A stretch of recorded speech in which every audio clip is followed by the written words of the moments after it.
Oi pessoal, uma boa tarde para todo mundo. Vocês estão aí curtindo esse calorzão, esse domingão de meu Deus aí, né? Hoje a gente vai fazer um encerramento aí da nossa série, né? Onde a gente conversou sobre o mal, né? Enfim, o que seria o mal, o que as pessoas estão pensando e refletindo sobre isso, né? Quais são as ideias que estão aí no ar, né? Tentei explorar aí várias perspectivas, várias obras, vários autores, né? E enfim, né? Permitir também apresentar a vocês aí várias perspectivas a respeito do que é o mal, né? De como isso impacta as nossas vidas, né? Hoje, para encerrar, né, eu queria falar sobre a minha perspectiva do mal, né? Assim, o que eu tenho pensado e acreditado sobre isso, enfim, de como eu cheguei nesse caminho, né? Não quero aqui vender uma ideia, né? Não quero que vocês comprem essa ideia, eu quero apenas apresentar para que vocês possam também pensar, enfim, o que vocês acham, o que vocês pensam sobre isso.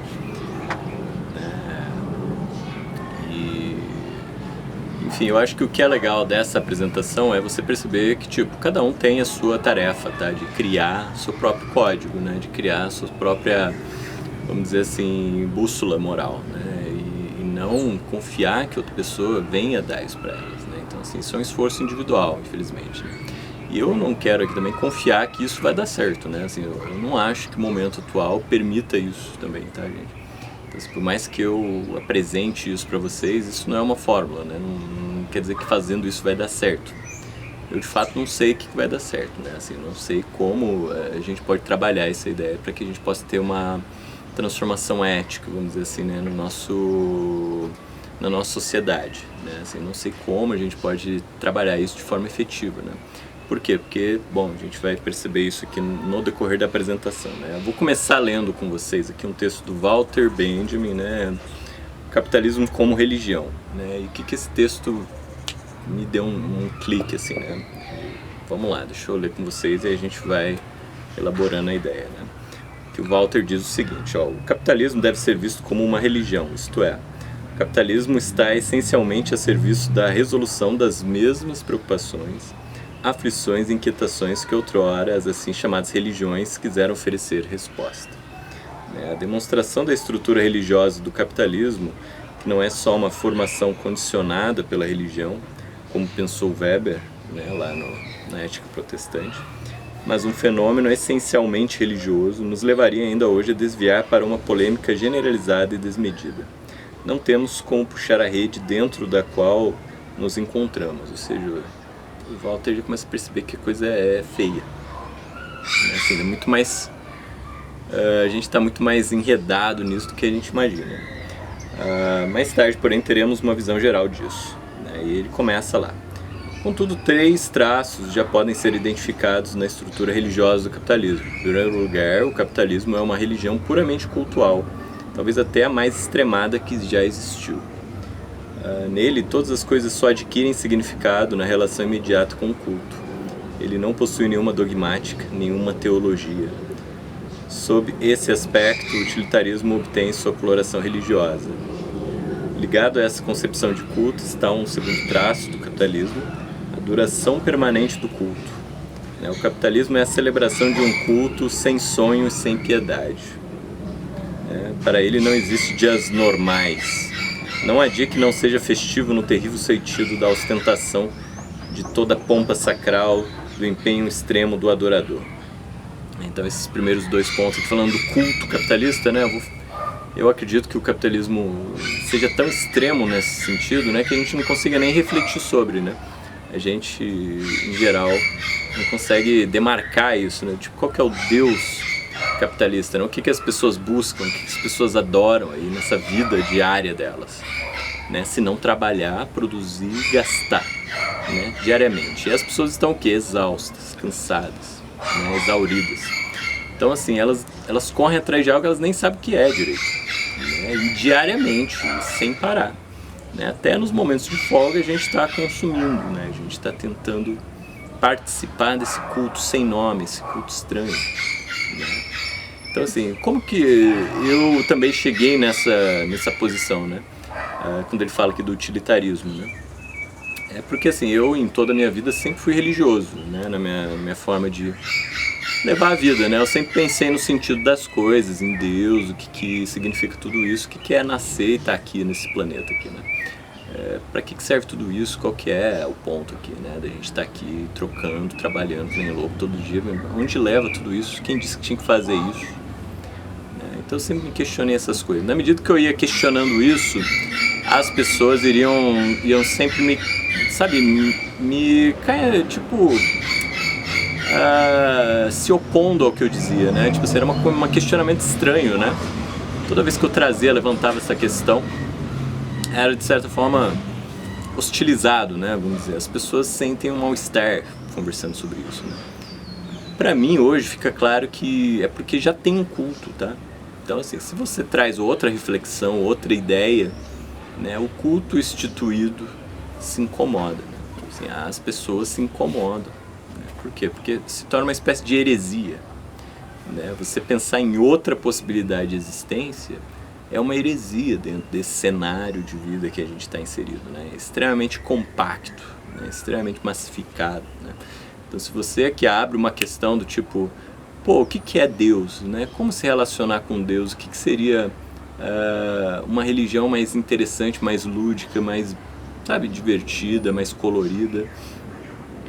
As pessoas vão falar, para que serve isso?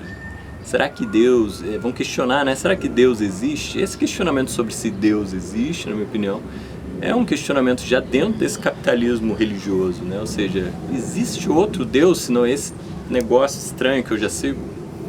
Né? Então, até mesmo, eu sempre carrego uma crítica com relação ao ateu, né? Porque eu acho que o ateu, ele já segue um culto também, né? E, na minha opinião, ele é até mais feroz nesse sentido, né? Nesse sentido, eu acho que quem tem uma religião é muito mais aberto, né? Muito mais flexível nesse sentido, né? De ter outras possibilidades de existência, né? De poder questionar isso, né? Eu acho que o ateu não tem essa capacidade de questionar, né? Por quê? Porque na verdade ele já segue um Deus invisível, um Deus estranho, muito próximo do cristianismo, né? E aí que o Walter Benjamin vai fazer esse cruzamento aí, né? Então assim, eu acho que toda essa hostilidade estranha contra pensar uma religião viva, uma religião que faz sentido, vem já dessa religião instituída, estranha, massificada, que oprime todos nós desde o início, né? Assim, e que nos envolve, nos consome diariamente, né? Vamos continuar a leitura aqui, ó. Em terceiro lugar, esse culto é culpabilizador. O capitalismo presumivelmente é o primeiro caso de culto não expiatório, mas culpabilizador, né? Aqui o Walter Benjamin traz um ponto também que eu acho interessante. Ninguém fala mais de culpa, né?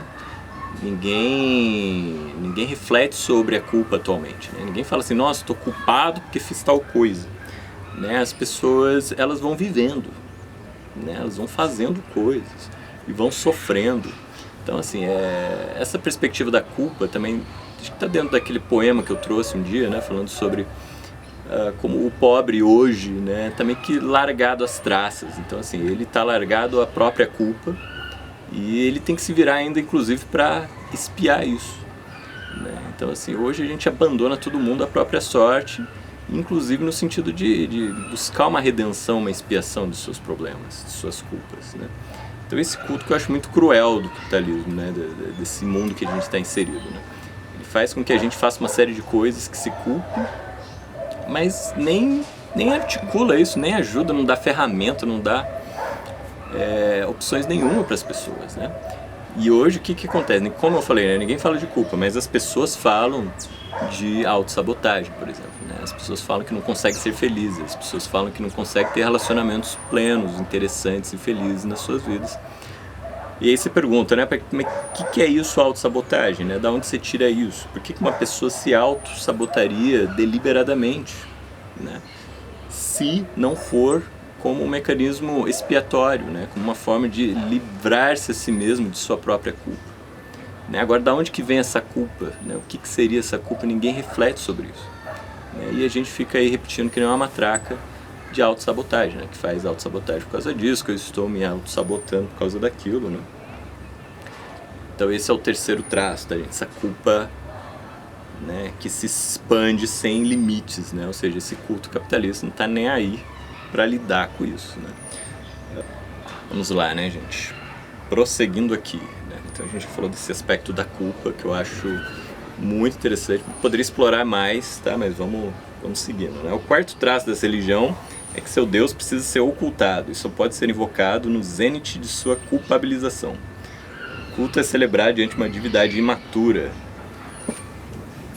Toda a representação dela e toda ideia sobre ela viola o mistério da sua madureza. Engraçado essa tradução aqui. Mas aqui a gente vai ver o que? Esse Deus barrado, né? Esse Deus que não se nomeia, né? A gente não pode nomear esse Deus, mas ele está aí poderoso, né? Assim, pressionando, né? Articulando todo esse sistema que a gente vive, né? Então esse sistema capitalista, ele domina tudo, faz uma espécie de território arrasado, assim, né? Da natureza, da terra, dos recursos, das culturas, das tradições, e ele paira, né? Intocável, assim como aquelas classes, né? Que a gente comentou na aula passada, né? Aquelas classes da elite, né? Que estão acima da população, que são praticamente invisíveis, né? Eles não têm personalidade, né? Eles não são individualizados, né? Então, assim, é isso que o Walter aqui está colocando, né? Assim, esse Deus que não é nomeado, né? Ele paira ali no pano de fundo, tomando conta de tudo, né? Controlando tudo, né? Esse Deus capitalista, né? Que ele fala também da teoria freudiana, né? A teoria freudiana também faz parte do império sacerdotal desse culto. Ela foi concebida em moldes totalmente capitalistas.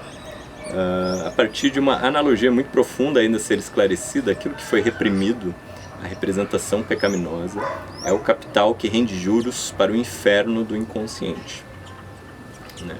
Então aqui a gente vai ver essa estrutura meio estranha, né? De culpa, de juros, de inconsciente repressão, né? De ter um culto mecânico, poderoso, girando por trás de todas essas estruturas que a gente participa diariamente, mas onde nada é dito, nada é declarado, nada é nomeado, né? O capitalismo é uma religião puramente de culto, desprovido de dogma, né? Ou seja, não tem um conteúdo essa religião. É por isso que é tão difícil capturá-la, né? É tão difícil percebê-la. No Ocidente, o capitalismo se desenvolveu como parasita do cristianismo, que precisa ser demonstrado não só como base do calvinismo, mas também como base em todas as demais tendências cristãs ortodoxas, de tal forma que, no final das contas, sua história é essencialmente a história do seu parasita, ou seja, do capitalismo, né? Então, assim, o capitalismo, ele nasce na esteira do cristianismo, né? Mas só que acaba ocupando, vamos dizer assim, a primeira posição, né? Ou seja, o capitalismo, ele acaba tomando o lugar de seu hospedeiro nesse sentido, né? E daí ele se torna meio que esse Deus invisível, né? Onipresente, né? Que comanda tudo por uma espécie de transcendência, né? Estranha, né? Então, assim, lembre-se, né? Assim, já estou indo aqui pro encerramento, né? Assim, então, assim, uma coisa que eu queria frisar antes de encerrar todo esse curso que a gente falou sobre o mal, né? É que, assim, ao meu ver, né, essa ideia do monoteísmo capitalista, né, assim, é muito importante porque, né, se você tem uma espécie de aspiração religiosa na sua vida, né, você vai sentir esse antagonismo, né? Até que você se dobre, tá? Até que a sua religião se torne algo meio capitalista também, né? Assim como a gente vê o protestantismo já todo, né, meio que processado dentro desse sistema, né? Então, assim, se a sua religião não tem uma utilidade, não tem uma articulação capitalista, mercantil e etc., né, de dar, tipo, resultados, por exemplo, né? Tipo, venha pra cá e você vai conseguir isso, venha pra cá você vai conseguir aquilo, você vai conseguir ser feliz, e aí tá, e aí vai, né? Então, assim, se sua religião não tem esses enquadres utilitaristas e etc., né? Venha pra cá e você vai conseguir ter dinheiro, venha pra cá e você vai conseguir prosperidade e tudo. Sua religião meio que vai sendo esmagada, vai sendo estrangulada, né? Então, assim, esse é uma espécie de manifesto que eu faço aqui para você que tem uma pegada religiosa, se prepare para essa antagonização, para essa oposição, tá? Que esse sistema aqui, invisível, estranho, vai realizar sobre você, porque ele não aceita concorrência, não aceita dissidência, não aceita heresias, vamos dizer assim, né? Outros pontos de vista, né? Então a gente não tem opção dentro desse sistema, né? Tenta você viver de uma outra forma, com base em outros princípios, buscando outras ideias. Enfim, né? Essa procura, né? Tente você viver com base em outras ideias e pesquisar outros cultos, outros deuses, outras formas de encarar a religião. Você vai perceber uma espécie de oposição automática, sabe? Uma pressão automática, né?